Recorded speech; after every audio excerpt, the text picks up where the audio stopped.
Boa noite, irmãos. Nós estamos mais uma vez, e agora nesta quarta-feira, onde nós estamos aqui para falar um pouco sobre a Palavra de Deus e estudarmos sobre os acontecimentos que estão ocorrendo nesses últimos tempos.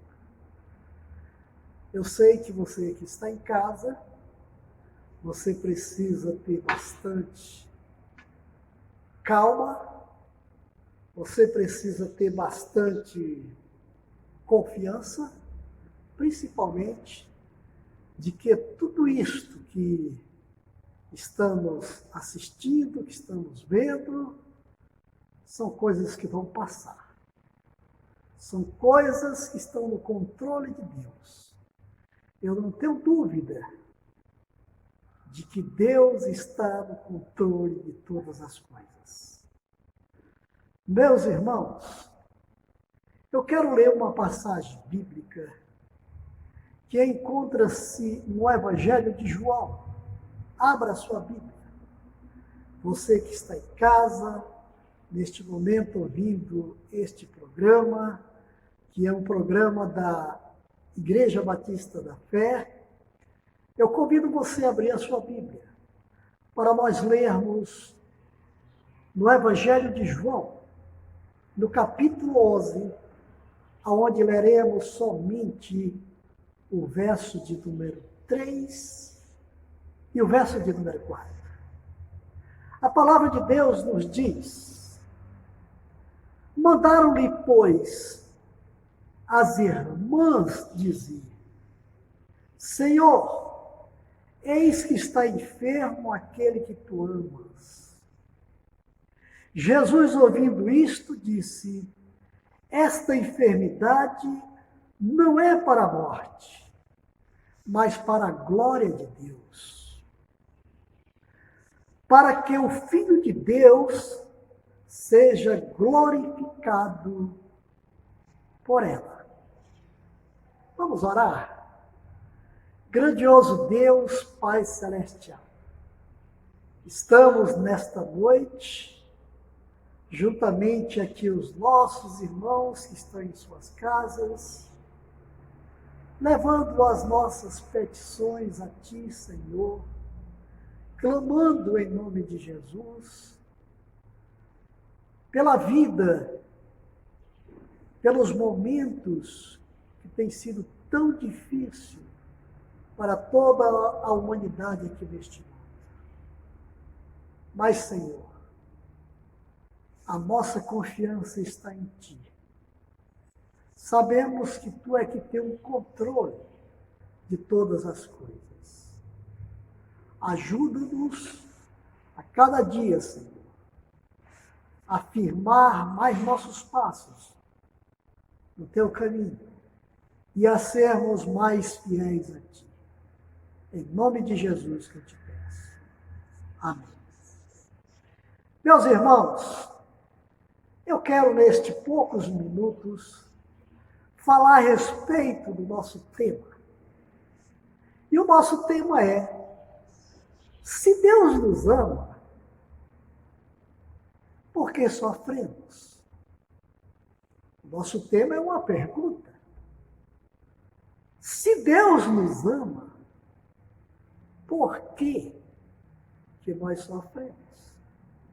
Aqui nós temos esta passagem, que é a passagem em que Jesus estava sempre viajando naquela época, e ele tinha esta família, que era Lázaro, com suas irmãs, chamada Maria e Marta. E Jesus amava muito essa família. Era uma família muito especial para Jesus, né? E vimos aqui que quando Jesus estava em um certo lugar, elas mandaram, as duas irmãs mandaram um recado para o Senhor, dizendo que o seu irmão estava muito doente, muito doente. E Jesus disse que essa doença era para a glória de Deus.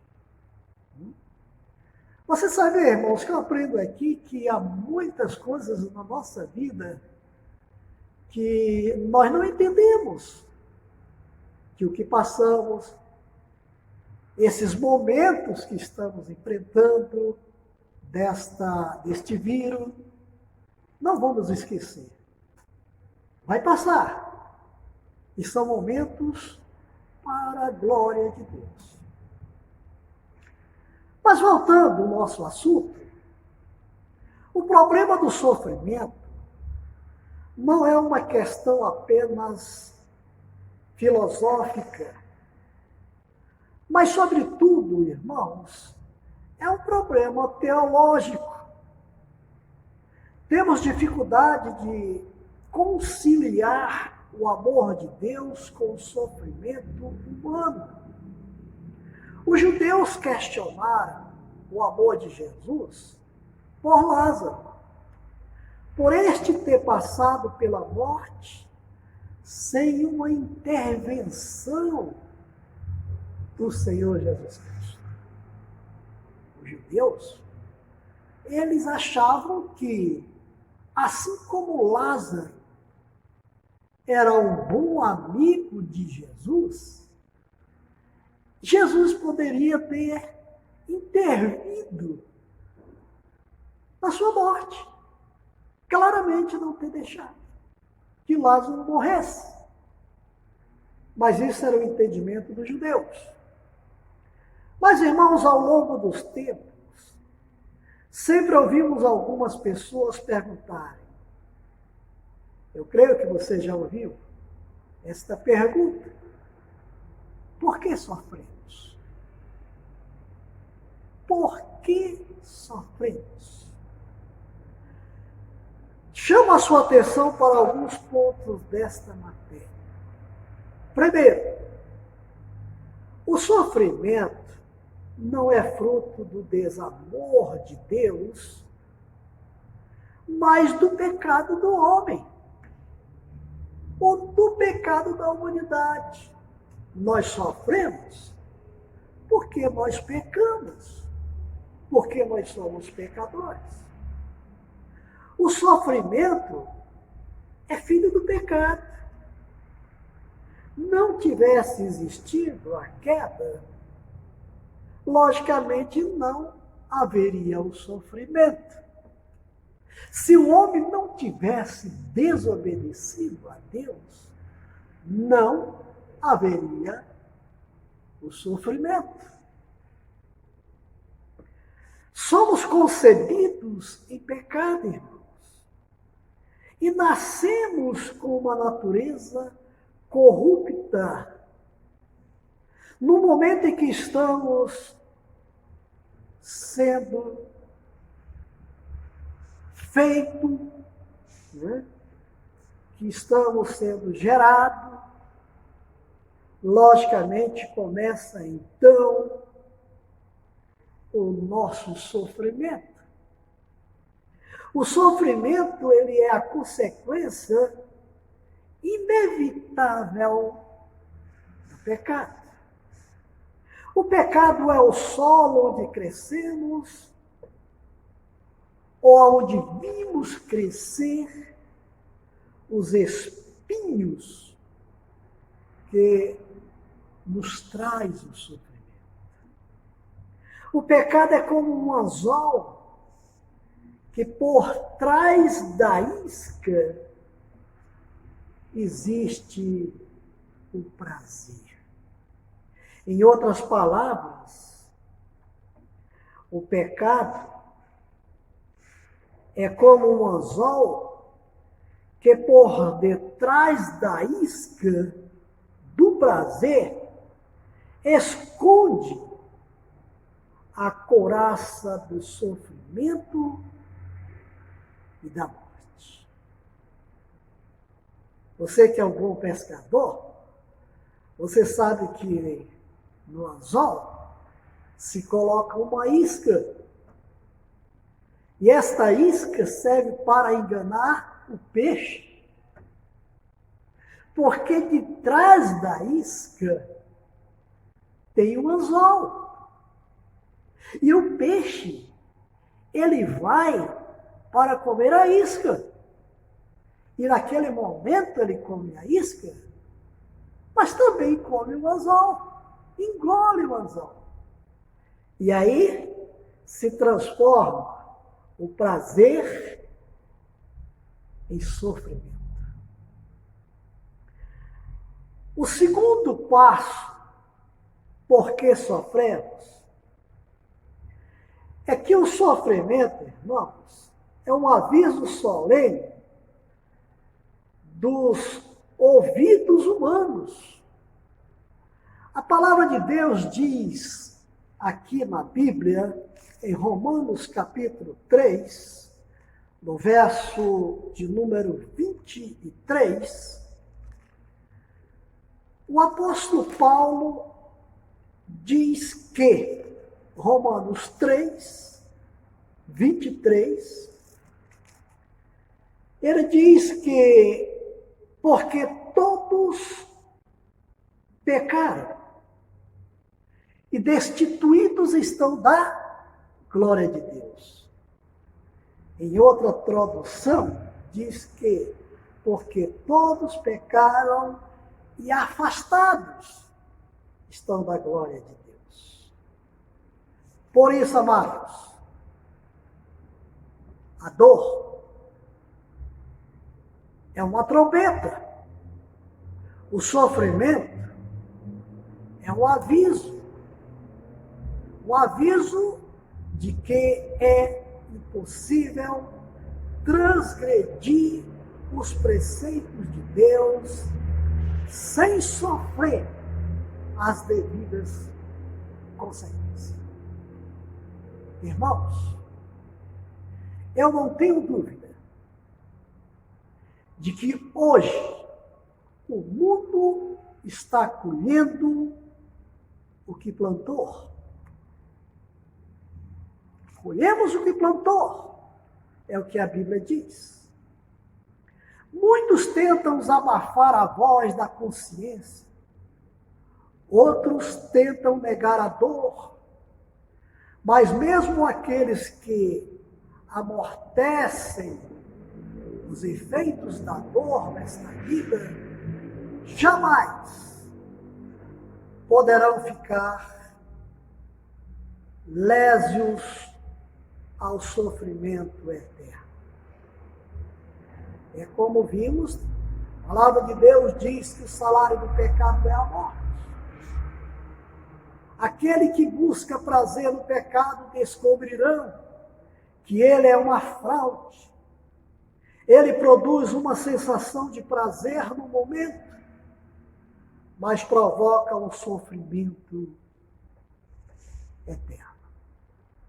Um sofrimento eterno. Por isso, amados, em terceiro lugar, o sofrimento precisa ser nosso pedagogo e não o nosso coveiro. Preste atenção o que diz a palavra de Deus. Que o nosso sofrimento precisa ser nosso pedagogo e não nosso coveiro. A palavra de Deus, ela diz no livro de Jó, um livro muito conhecido de todos nós, Jó capítulo 2, no versículo 9 e no versículo 10. Então a sua mulher lhe disse: ainda retém a tua sinceridade? Amaldiçoa a Deus e morre. Porém, Jó disse,